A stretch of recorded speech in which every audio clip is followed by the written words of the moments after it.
Welcome to episode 118 of the People's History of Ideas podcast. Last episode, we began our discussion of the line struggle between Mao Zedong and Zhu De over the meaning of party control over the communist armed forces, and also the difference between party leadership and individual leadership. We're going to pick up this episode directly where we left off last episode by doing a close reading of Mao's June 14, 1929 letter to Lin Biao, which we began last episode. If you haven't already listened to the last episode, I strongly recommend that you go back and listen to it before you listen to this one. Okay, here we go. 4. Some comrades in the Fourth Army have always been partial to the military viewpoint and are at odds with those who adopt a political viewpoint, that is to say, a mass viewpoint. This is a serious problem concerning the political line. Thanks to a long-term experience of struggle and the influence of the worker-peasant masses, the brains entertaining this simplistic viewpoint have been gradually washed clean to some extent. The simplistic mentality of fighting big battles and taking dozens of prefectures and counties has become less common, but has not been completely eliminated. It raises its head at every opportunity. Particularly at times of military defeat, such people hold that everything else that can be eliminated, and it is all right as long as you keep the guns. At meetings, what these comrades hate most is the discussion of questions of propaganda and organization. In guerrilla work, they try to develop military influence alone, not political influence.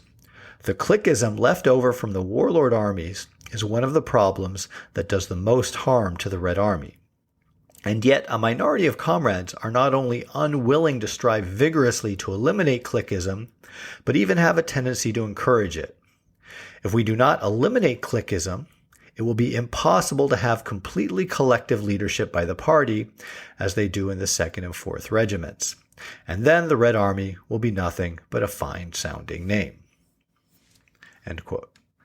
A couple things to comment on in this paragraph. First, we see again Mao's admiration for the party control of the armed forces in the Donggu base area, which is where the 2nd and 4th Regiments that Mao refers to here were based.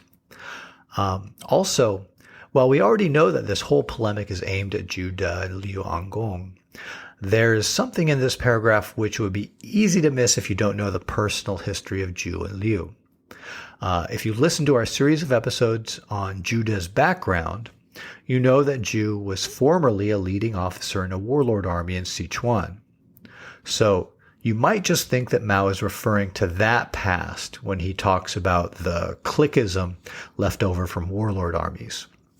Well, Mao is referring to that, but there's more to it than that. You see, when Liu Angong came back from training as an electrical engineer in Europe, which, as we noted last episode, is where he first met Zhu De and where he joined the Communist Party, he went back to Sichuan, where he ended up working on the staff of the warlord governor of Sichuan, Yang Sen. This was a position where he had to keep his communist allegiance secret. Anyways, Yang Sen was one of the Sichuanese warlords that Zhu De had been associated with before he decided to go to Europe and stop being a warlord, as we discussed back in episodes 79 and 80. Then, in 1926, after coming back to China when he got thrown out of Germany, one of Zhu's first assignments was to go and try to persuade Yang Sen to throw his support behind the Northern Expedition. Yang Sen colluded with another warlord to betray Zhu De, but Liu Angong warned Zhu De about it and helped him to escape. Liu Angong also managed to get a group of Yang Sen's troops to desert the warlord and join the National Revolutionary Army. So, as you can see, it would be understandable that there may have been a bond formed between Liu Angong and Zhu De at this time, with Liu having saved his life and then later going on to serve under Zhu De during the Nanchang Uprising. Anyways, despite the fact that Zhu and Liu Angong never served together in the warlord armies of Sichuan, and Liu Angong only served in those armies as a clandestine communist operative, Mao's taking advantage of the past association of Zhu and Liu Angong with the Sichuan warlord Yang Sen to paint their current alliance, and it seems friendship, as a remnant of warlord cliquism. Which it may well have been on an ideological level. But this common past would have been known to many people reading this letter, which was sent not just to Lin Biao, but also to the Front Committee so that it could be read more broadly. And so to fully grasp how Mao is criticizing Zhu and Liu Angong here, I wanted to share this history that they had together with you. Okay, let's move on with this letter. The mentality of roving rebel bands has always been very powerful in the Red Army. Its source is to be found in the component of vagrants in the Fourth Army. The party has already waged many struggles against this mentality, but a remnant of it still exists today. And even now, those who formerly represented this mentality cannot be said to have abandoned it. The most striking political manifestation of this mentality of roving rebel bands lies in the dissident views on the problem of political power in the middle section of the Luo Xiao mountain range, which is the Jinggangshan, if you'll recall. We must not forget that the unanimity within the party in the Fourth Army regarding the question of the independent regime in the Hunan-Jiangxi border area is merely superficial. In their hearts, some of the comrades are constantly prepared to abandon the struggle in the border area. Whenever there is a crisis, these comrades immediately, and here there's an ellipsis in the text. Apparently there are 3 or 4 characters in the original document that are just missing.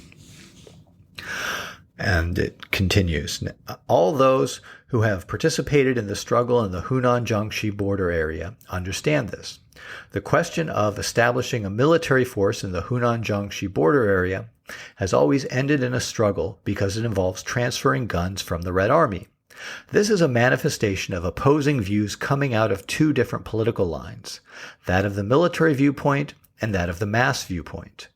The component of vagrants in the Red Army producing the mentality of roving rebel bands. At the same time, it has affected urban policy and the discipline of the Red Army.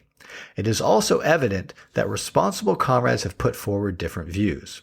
According to one view, it does not matter much if military discipline is disrupted to some extent or a city is smashed up a bit. The other view is just the opposite. As regards the matter of disrupting military discipline, some comrades feel that it would be better not to have this recent victory than to have our discipline broken. Other comrades do not feel so concerned and merely dismiss the matter with a sigh of regret. This is only the most recent example. In the past, there were many such instances.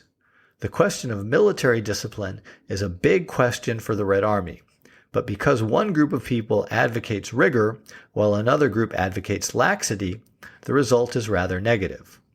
As regards the psychology of the masses, the effect is rather harmful because the majority behave badly and only a minority behave well." End quote. This is the main paragraph in this letter where Mao raises his criticism of what he calls the roving rebel band mentality. In this paragraph, Mao doesn't fully get into the topic, but he raises some telling points that I want to expand on. Later in 1929, in a document that was printed in Mao's selected works as On Correcting Mistaken Ideas in the Party, but which originally was part of a resolution from the Fourth Red Army's 9th Congress, Mao gives what is probably his most well-known discussion of the roving rebel band mentality. I'll include a link in the show notes to that document, but we will also discuss it when we get up to December 1929 in our narrative. But this idea of a roving rebel mentality is important in Maoist discourse even beyond Mao as a way of discussing militaristic political lines that overemphasize military affairs at the expense of mass work. For example, it plays a key role in the criticisms that Maoists would make of political forces following Foucaultist and urban guerrilla strategies starting in the 1960s. In this paragraph, Mao is speaking more about the social basis within the Red Army for emphasizing the military at the expense of the political, rather than directly criticizing Zhu De's particular political line. Zhu De certainly did support the idea of forming base areas, for example, although one wonders if Mao's reference here to superficial unity on that question isn't meant to include Zhu De as well. But mainly, I think that here Mao is speaking to this question of the social background of many of the Red Army soldiers. We spent some time discussing this back in episode 98, which was titled Vagrants, Mercenaries, and Rich Peasants, and I don't want to repeat that whole discussion here. One of the main manifestations of this difference between the overly militaristic emphasis of some comrades in the Red Army, as Mao mentions here, was that they tended to see base areas more as temporary bases of operations, kind of like expanded bandit layers, if you will, rather than as places to set up what was essentially a proto-state that it was hoped would continue growing and eventually swallow up the old semi-feudal, semi-colonial Chinese state. As Mao says here, this was one of the major ongoing struggles in the old Jinggangshan base area, and one concrete form that this took was on the question of whether it was worthwhile or not to distribute guns from the army to the local militias, which would imply a greater commitment on the communists' part to setting down roots in the base area. That said, this is a problem that I don't think is as black and white as Mao paints it here. One of the key elements of the revolutionary military strategy that Mao and Zhu De were pioneering involved using highly mobile armed forces which would cede territory to superior reactionary forces with the hopes of later on utilizing superior mobility, popular support, and knowledge of the area in order to come back and confront the reactionary armed forces under more favorable conditions.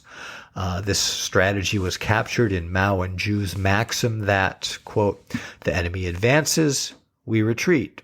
The enemy camps, we harass. The enemy tires, we attack. The enemy retreats, we pursue, end quote. We discussed Mao and Zhu jointly formulating this approach back in episode 87. Anyways, this strategy necessarily implied that Mao and Zhu were going to let the enemy overrun at least parts of their territory sometimes. And when that happened, the Kuomintang would carry out a destructive white terror in those places. As we discussed several times during our episodes on the Jinggangshan base area experience, this meant that the communists had to seriously consider just what sort of resources they would spend on consolidation in areas that they knew would likely be overrun again by the Kuomintang at some point in the future. Continuing with the letter. On the assessment of the current situation, too, there have always been divergent views. As a result, views regarding the actions of the Red Army also differ. This was particularly striking when we were in the border area. Most comrades do recognize that it was a mistake for the greater part of the forces of the Fourth Army to go to southern Hunan in July of last year. The meeting of delegates at Shatian also recognized this. Who could have predicted that a bizarre view would arise recently among a minority of comrades saying that it was right to go to southern Hunan and that it was, in contrast, wrong to stay in the border area? This is another example of diametrically opposing views. End quote. This is the only place where I've seen a reference to people actually upholding the move into southern Hunan that led to the August defeat, which we discussed in episodes 93 and 94. It's kind of hard to imagine this being put forward as a serious position, and Mao does seem incredulous here. If I had to speculate, I would assume that the arguments got so fierce that some people got angry and decided to defend some pretty dumb things. I think most of us have seen things like that happen at some point in our lives, in heated arguments. But that's just speculation on my part, since I can't find any more information on exactly who jumped out and said this stuff, and in what context that argument was apparently made. Continuing with the letter. A communist really must be a bit more scientific in his thinking and actions. Yet some comrades place themselves in direct opposition to the scientific attitude, so that we can find many contradictions in a single speech or a single action. When they speak, they are wholly unconcerned about the effect of what they say, They just shoot off their mouths at random, paying no attention to right and wrong. Say whatever you like. They only understand so much. What an unscientific attitude. An army that wants to progress even a little must regulate itself. We can only regard a messy, rotten situation such as that which formerly prevailed in the Red Army as a phenomenon characteristic of primitive ranks of vagrants. We must struggle against it with the utmost force. Yet it is clear that some of the comrades, intentionally or unintentionally, support such a phenomenon, or at least they do not have the resolve to fight against it. This has hitherto made it impossible for the Red Army to establish a pattern. It lags far behind the bourgeois armies, and that is truly a sad phenomenon. Rotten cowhide is not rotten cowhide. Spoiled bean curd is not spoiled bean curd. These are the angry words Comrade Zhu Yunqing used to describe the grossly deficient military skills of the Fourth Army. Of all those who have sojourned in the Fourth Army, there is probably no one who does not recognize that the military skills in the Fourth Army are highly deficient. Some comrades do not want to pay attention to their own main task of officer training, but engage in some political agitation every day, uttering strange words like, "What is there to do if we cannot attack the despotic gentry?" If this situation does not change, there is no way the problem of poor military skills in the Fourth Army can be solved. End quote. I don't think there's a lot to clarify or give context for in these last two paragraphs. This guy who Mao mentions here, Zhu Yunqing, is a very interesting guy who we haven't talked about before.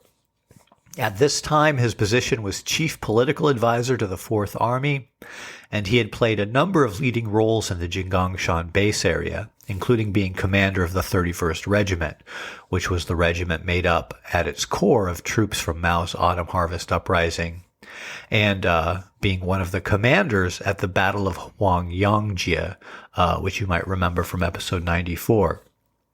He was a graduate of the Whampoa Military Academy and was recognized by everyone as being a very talented military officer.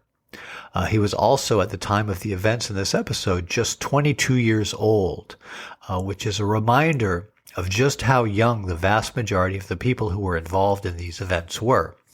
Mao, who was 35, and Zhu De, who was 42, would have seemed as old and wise elders to the vast majority even of the senior officers of the Red Army. And maybe the young age of the vast majority of the people involved here does give some useful context to the frustrations that Mao vents in the excerpt that I just read.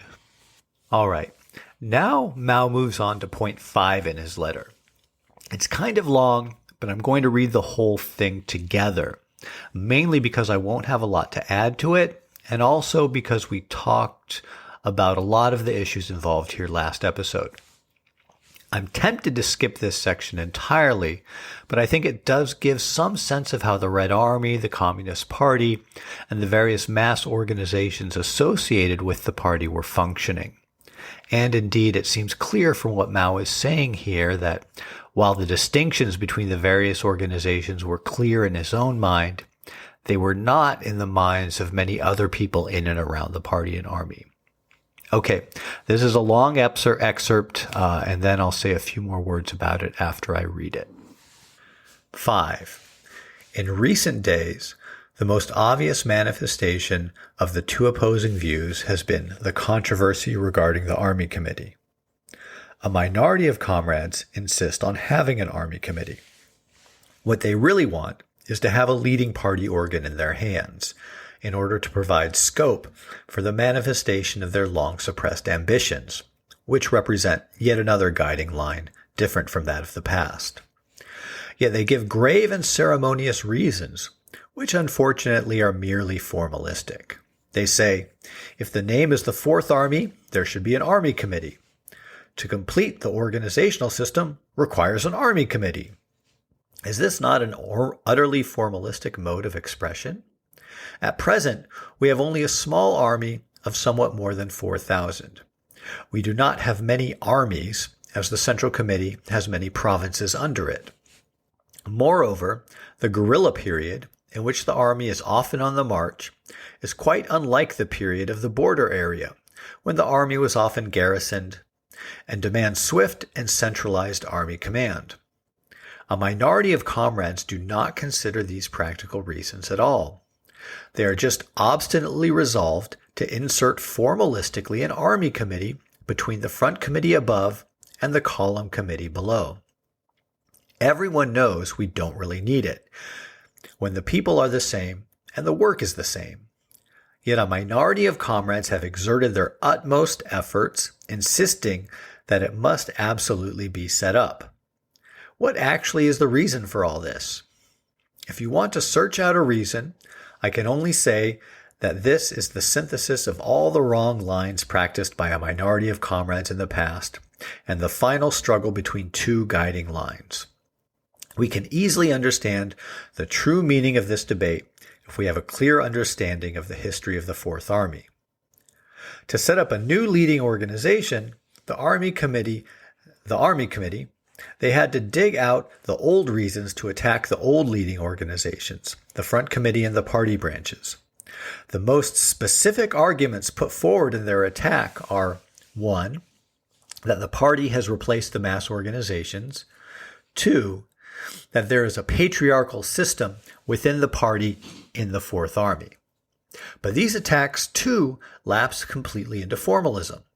From the very beginning of the party in the Fourth Army, it has been strictly forbidden to replace the mass organizations with those of the party. As regards the worker and peasant organizations under the leadership of the Front Committee, there has never been an instance in which a party branch has replaced a workers' or peasants' association. As for the soldiers' organizations, there has never been an instance in which the party branch of any company replaced the soldiers' committees of that company. Everyone in the Fourth Army who has eyes has seen all this.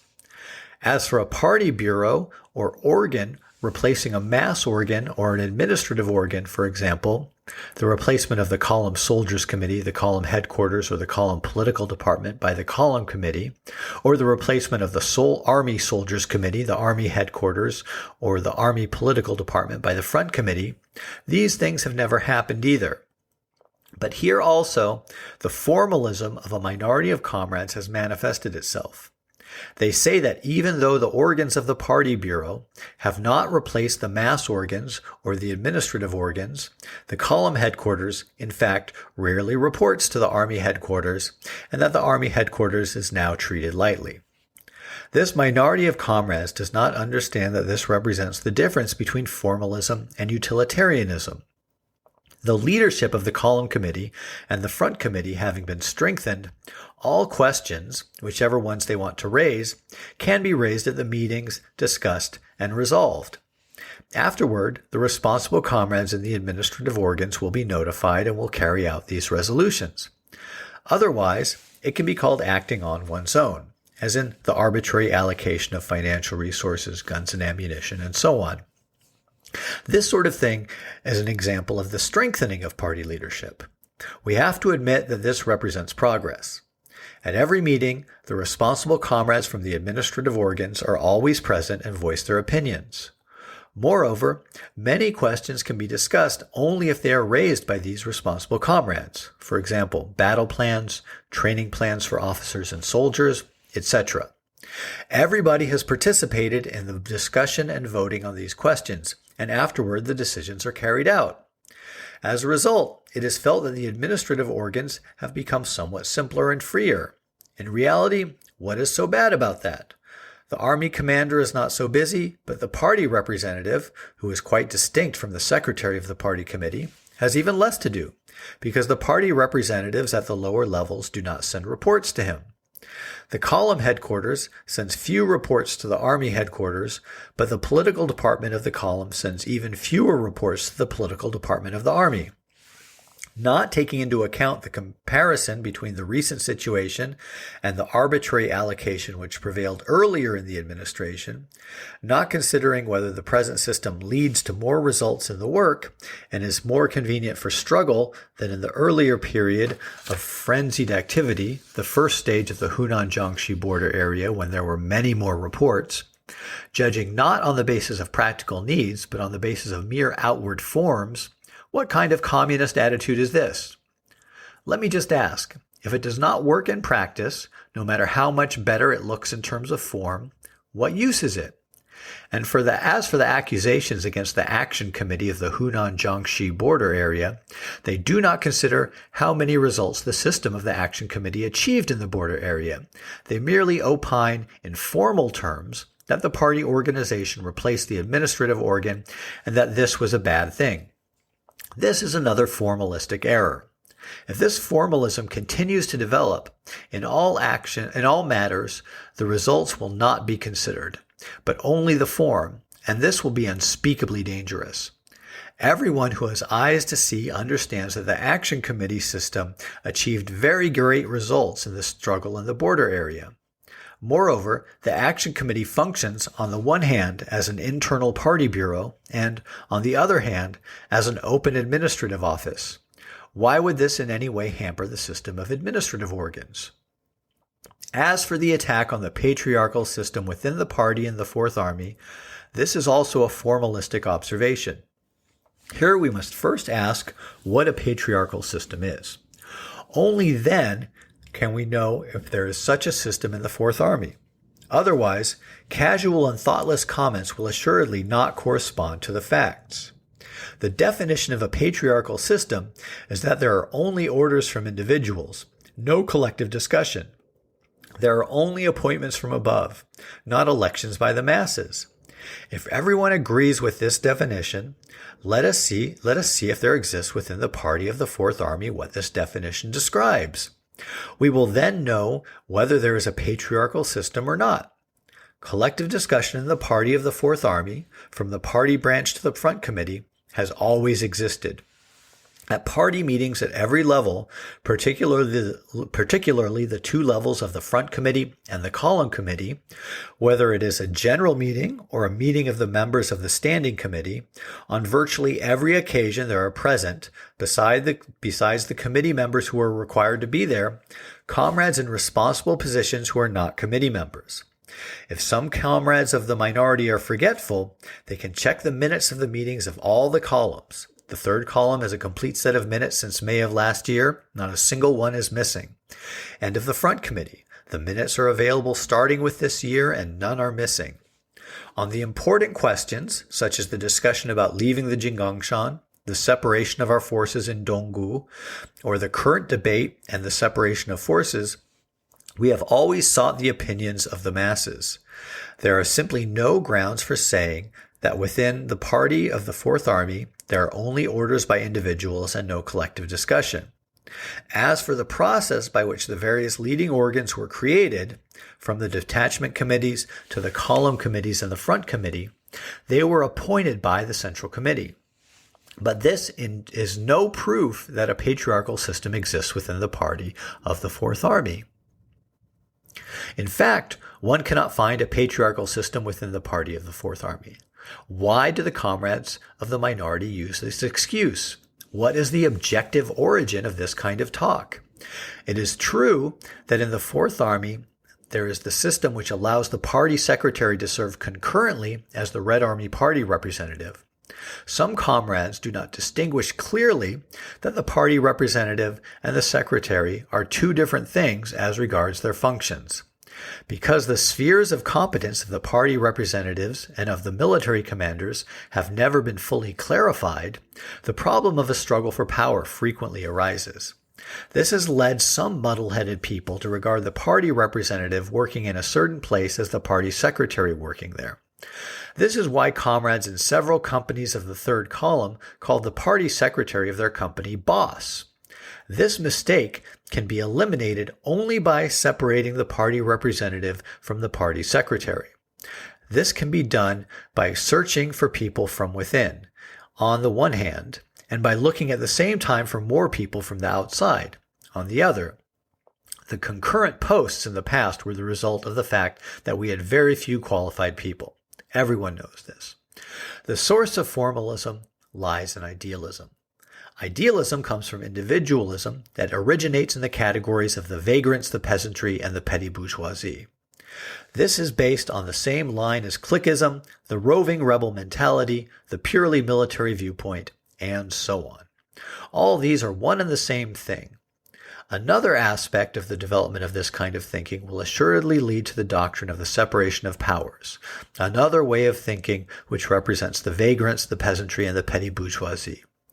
This is completely incompatible with the fighting organizations of the proletariat, whether it be the class organization, trade unions, or the vanguard organization of the class, the Communist Party, or its military organization, the Red Army.